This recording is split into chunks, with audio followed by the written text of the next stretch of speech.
Hello and welcome to another hour of what? This is an hour of devastation. This is Modern Cube.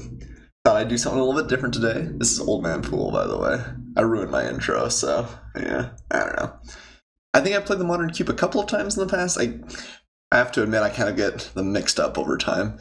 But I almost always enjoy Cube. I'm not really sure what the pick is a lot of the time, but let's go in here. Monetary Mentor is an incredibly powerful card, very good if you do end up with lots of, like white-blue, for instance, with Preordain, Sleight of Hand, that sort of thing is good. I guess Preordain's banned, so it won't be in here. That's tempting. Baneslayer Angel's a good mid-range threat. I like Sarkin fine, just getting lots and lots of Planeswalkers is powerful. I think the Sword is good, but it'll go later. So I think I'm going to take the Monetary Mentor. Maybe we can try and do some sort of crazy prowess shenanigans here. I do think the card can be pretty absurd. I'm sure there are arguments for other cards in the pack, and that's probably going to be true for a lot of the picks I make here. But we're gonna go in on it. Okay. Weird reanimation spell. Sacrifice a creature. Okay. Mutavault, Pianalar, Sulfur Falls. You can just pick up something like Murderous Cut here. Very, very good if we're playing lots of non-creature spells. Just gets things into the graveyard immediately and then turns into a very cheap kill spell. I do think Bramaz is very, very good. Doesn't really fit into our theme, but powerful nonetheless. Let's take Condemn. It is on color. It's a medium removal spell. Crystal Shard's kind of absurd, but you have to be pretty heavily in blue, I think. Yeah, I'm gonna take the Murderous Cut here. I think that fits in nicely with our theme that may or may not even exist in the cube, but it seems sweet, so we're gonna go for it. Alright, Aether Sphere Harvester. We have Awakening Zone, Brawl. Fun bit of trivia. At the Eldritch Moon pre-release, I had a collective effort, and I totally destroyed Emrakul with it, so that was pretty cool. My opponent had to read it like 4 times. He's like, "You sure this works?" I'm like, "I'm pretty sure it works," and it felt pretty good. I can't remember if I won that game anyway, but I top decked it after he took my turn, and it was pretty sweet. We can just take Dismember here, keeping up with the theme. Spirit of the Labyrinth, maybe good sideboard. I do think Collective Effort's fine, but probably not the pick. Just take Into the Royal. It's a good blue card to go along with our Mentor. Is it Charm? Also not bad.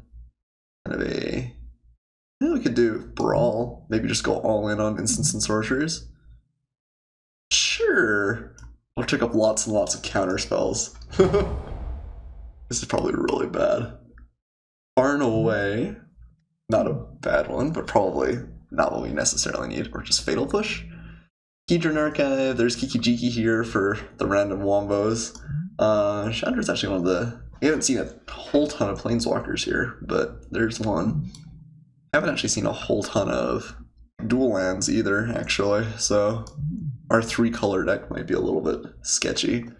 I don't know how often Fatal Push is going to be absurd. It'll be great against rolling or aggressive decks, but I think I might just take like Frost Titan. This is a really big, powerful effect, even though it doesn't necessarily go super synergistically. It is definitely like a difficult thing for your opponent to answer. We have Blade Splicer here, which is pretty incredibly efficient. We have Pestermite now. The combo is in effect, moving around. Nightveil Spectre is not that exciting.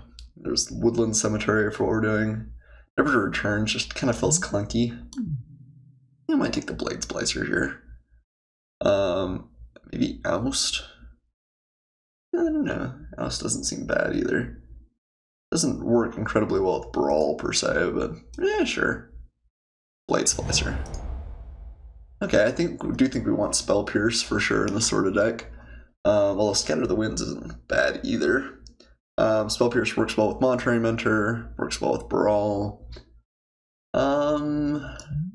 Wonder which one we like more. Probably Spell Pierce is just a little bit more powerful, right?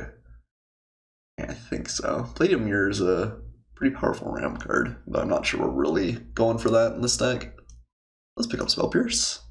You'll have to forgive me, this is going to be posted a day late, but Old Lady Poole and I had our anniversary last night, and so I wasn't able actually to do the recording and editing that I needed to, but gotta have those priorities, I suppose.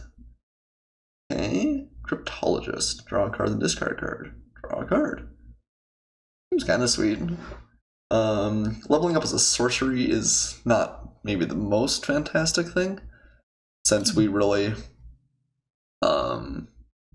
like to keep up like counter magic, although maybe that deck won't even end up materializing anyway. It's kind of interesting though. We even take the Terramorphic Expanse. We have like nothing helping out our mana right now, and this is a pretty good fixer. Not as good as a lot of like the Shocklands, but Breakhaven.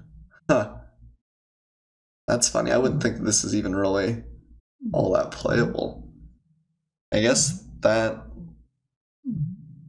I mean, let's be honest, this card's probably terrible, but it's one of my favorite cards, especially from Triple Almond Cat. So I guess I had to give it the nod there. I think Spectral Procession is just what we want to be doing here, though. Great with Monastery Mentor, very, very powerful effect. Perilous Mirror is fine. Frostwalker is also probably fine, but Spectral Procession is kind of the nut. Okay. Nighthawk is pretty good. And it's annoying. I don't know if there's just somebody else that's really in these color combinations, because we're getting some late lands, but they're just never really in our colors. Yeah, I think I'm just going to take the Nighthawk. That's pretty solid. Interacts well with a lot of the different things your opponent can be doing. And when I say interacts with a lot of things, it interacts with the creatures your opponent could be playing. Okay, Fetid Pool's coming back. It's kind of nice. Consuming Vapors I could see being good, but and actually Disfigure is really good. Ooh. And I feel like we just need the dual land, though. Disfigure is pretty powerful. Although, I don't know. I wonder how many things it's going to hit that aren't, like, aggressive red decks. Disfigure's good. I think we do need the fixing, though. We're definitely kind of behind on our mana from where we should be here. Okay. Spirit of the Labyrinth is a sideboard card, maybe? Sure. We also take the Blood Crypt. It lets us use fetch lands, find black potentially. Well, I guess that doesn't do fun. If it's already finding, well, I guess if it's finding red, it would work. Let's take the land. I don't think Spirit of the Labyrinth is going to do much for us most of the time. Okay, Hexmage probably, just as an answer to Planeswalkers. I don't know. I can't decide how good Fatal Push is going to be.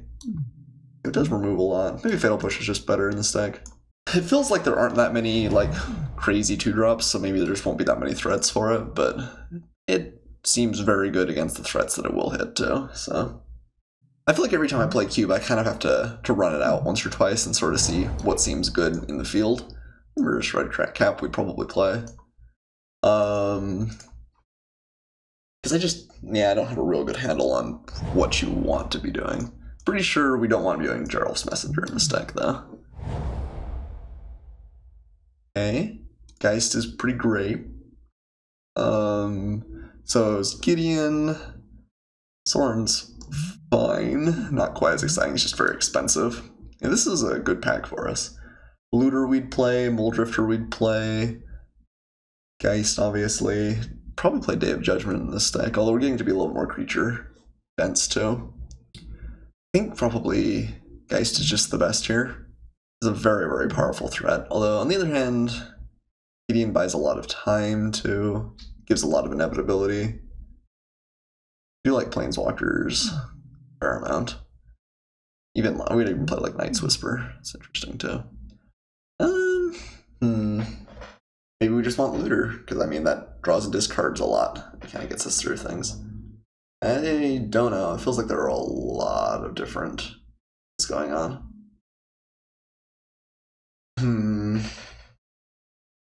Gideon. I think it is between Gideon or the Geist. I feel like. I don't know. Alright, Gideon. Gideon it is.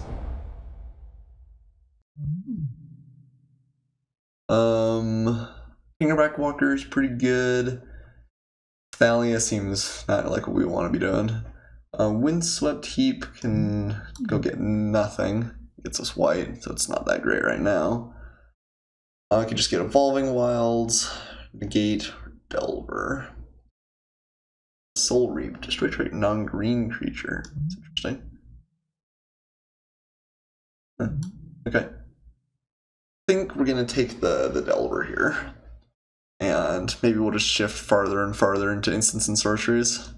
I want to make that deck a thing. I'm not sure if it is a thing, but I want to make that deck a thing.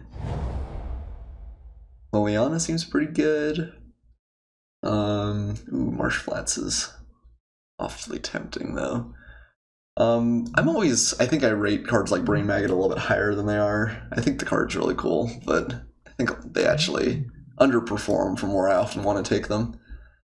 Cloud Goat Ranger's pretty good, another sort of late game threat. I think we're just gonna take the fixing here though. I think we do need land pretty badly. Let's pick that guy up. Alright, I can never remember what the other card does. So the front side of this Liliana is pretty good. You get a zombie, 2/3 lifelink isn't bad. Your opponent often has to answer it, and then otherwise you start killing things and I guess reanimating, which maybe reanimating is not quite as much as what we want. Yeah, maybe she's not the best. Goldraw's Assassin can be really good sometimes. Prison the Moon I don't love. Dictative Heliod I don't love. A lot of red and green here. Maybe just Kitchen Finks. You always have to read Mimic Vat too. Whenever it dies, you exile a card. Each other card exiled. Kind of interesting. Yeah, I'll take the Kitchen Finks. A good sideboard card if nothing else. So there's a Curator. So maybe there is this like sort of random cycling deck going on. Isolated Chapel seems pretty good though. Solemn Recruit. Yeah. Okay. Seems kind of cool too. Pick this guy up. Declaration Stone.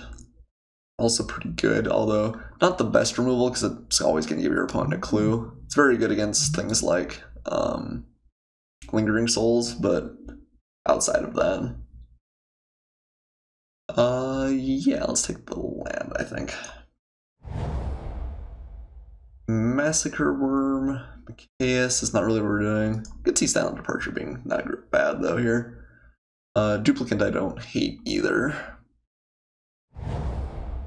Okay, Disallow is in keeping with what we're hoping to do. Don't think the Odric is that great for our deck. Getting his Lawkeeper we'd probably play, but let's pick up some a little bit more counter magic. Mistraven? Creatures for mana cost 3 or less. We do have a lot of those. Maybe Bicon Bishop is an interesting pickup. Lifebane Zombie is a pretty powerful sideboard card.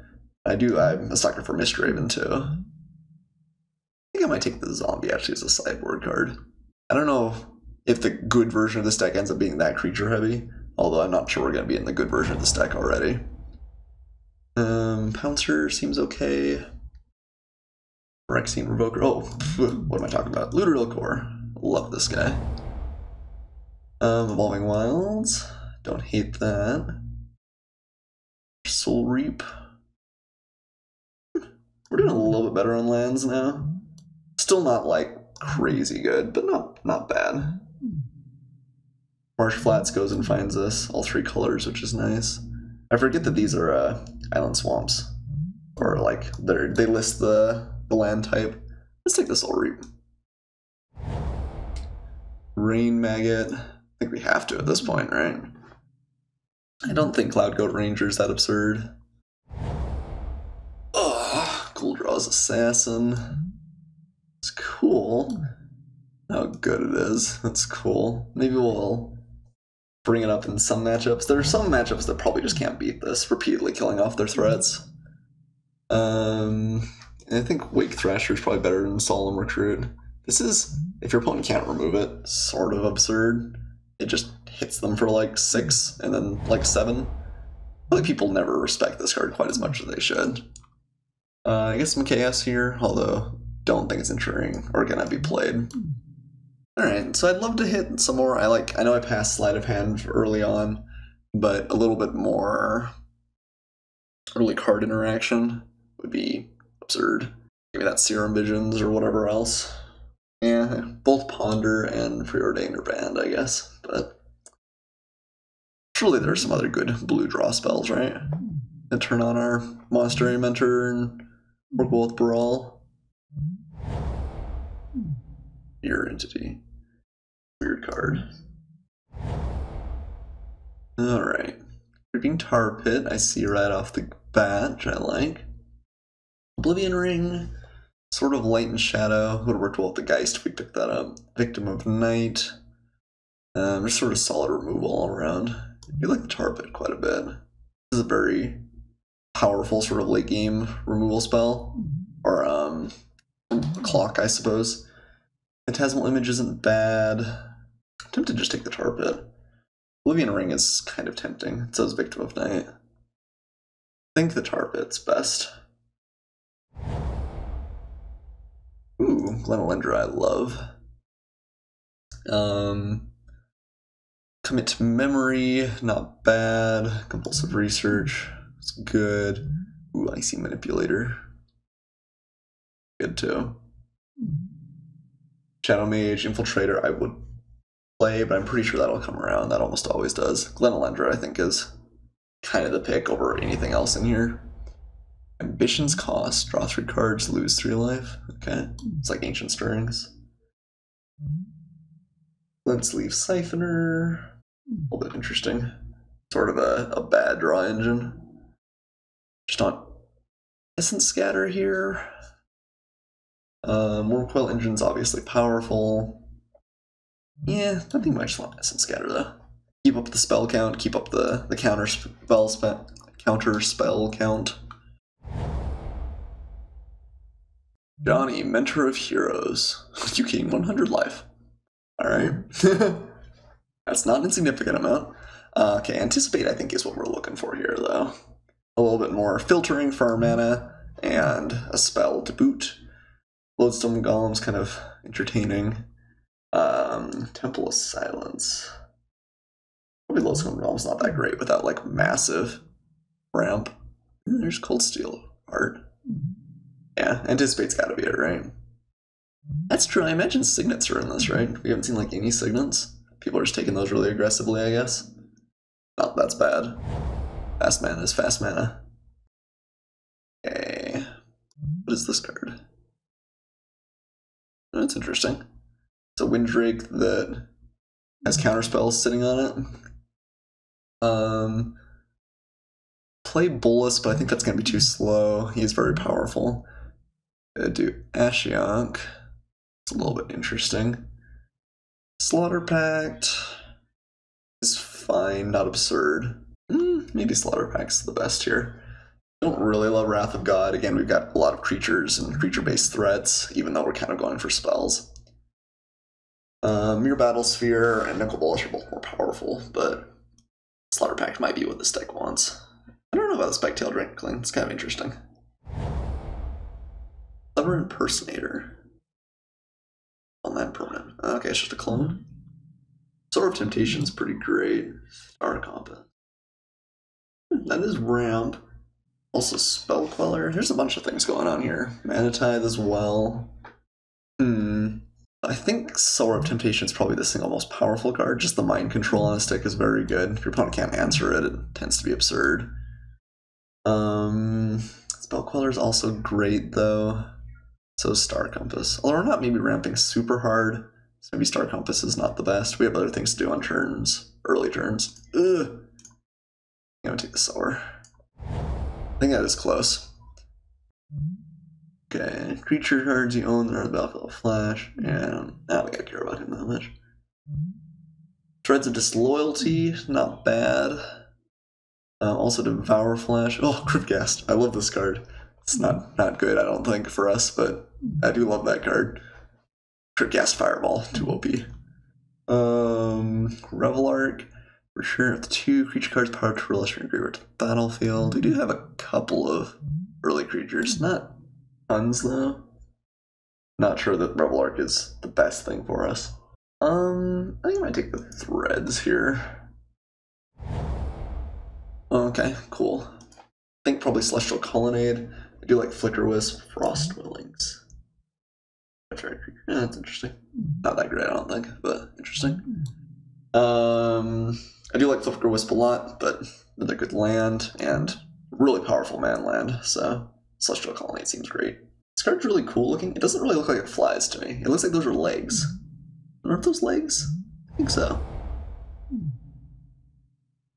Knight of Metal Grain, I guess, is a sideboard option. I don't think we're going to play it main deck. And there's kind of nothing else here for us, though. Like, solid, aggressive green cards. And some good red stuff, but... Alright, what are we pulling out here? Oh. Chromatic Lantern, again, I'm not sure that's exactly what we're going for.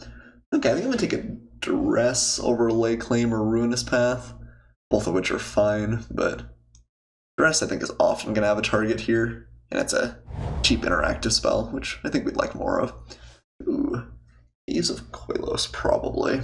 Ambition's cost is good, it is card advantage, but we have a fair amount of looting. Don't think that we necessarily have to be playing that, although it is good. I think we'd just rather make our mana a little bit better. Alright, and Temple of Silence. Cool, some good late pick lands there. I think our mana base is going to end up being pretty good, which definitely something you want to look out for. Don't think Wake Thrasher's probably in the spirit of the deck, although it is powerful. I think Kitchen Finks is probably a sideboard card as well. Fertile Ground's probably the most powerful card there. Let's probably pull out those. We're a little bit heavy on 3s in general anyway. Silent Visitor. Okay. Any of each player's upkeep, if that player has no cards in hand, you draw a card. I don't know. Card's a weird card. Probably not good enough.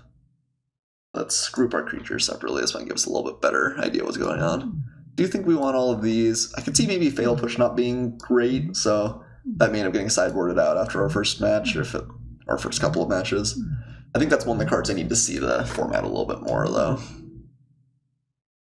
Brawl, kind of interesting. It works well with this.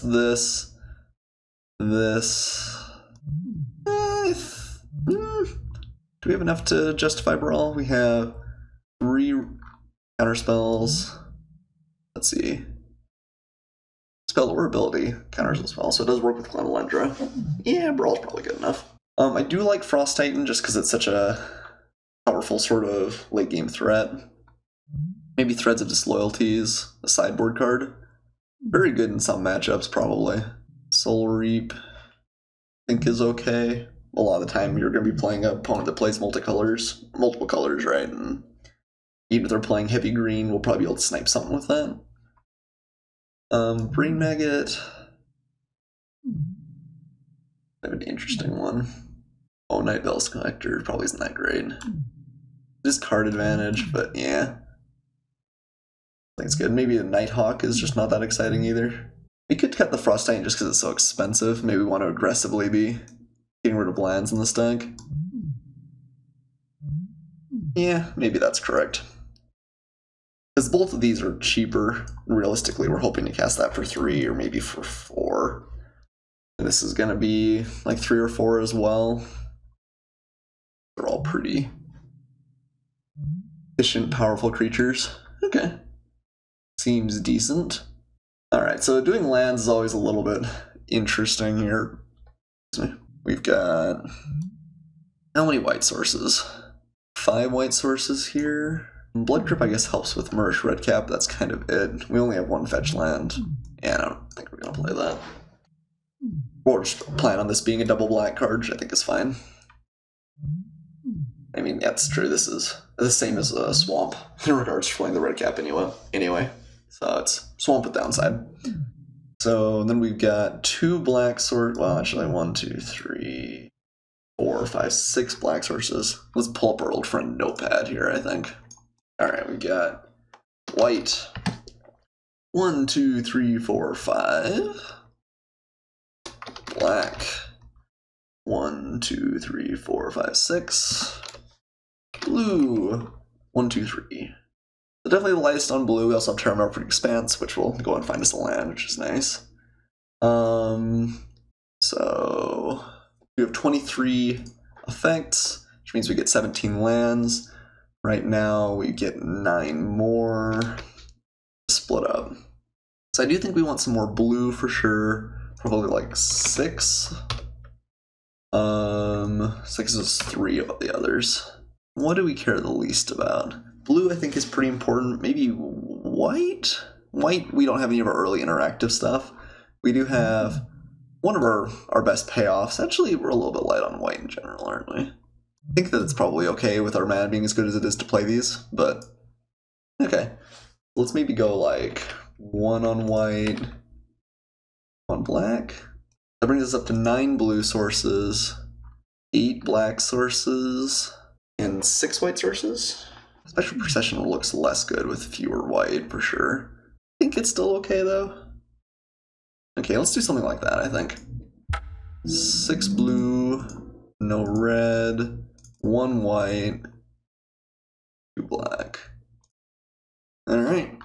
This is the deck. As always with Cube, I'm a little bit unsure on how good it is. It always feels like you're doing powerful things because Cube's just full of powerful cards, but it may end up being a lot, just not as powerful as what our opponents are running out. But we've got a lot of good interaction, some pretty good threats, and some good looting to try and find our way there. So, oh, Asylum Visitor, did I want to play you even? I forgot you were in there. It is fairly likely we go down to a low number of cards. It does work against our opponent as well. What are we playing instead? Like Frost Island or Threads probably? Or maybe even Night Veil? I don't really like Asylum Visitor. Maybe Night Veil is more exciting. They're both card advantage engines, but this one is always going to be on turn 3, and this one frequently isn't going to be on until like turn 6 or 7. And sometimes even later than that isn't great. Alright, let's do that instead. Alright, I will see you guys for match 1.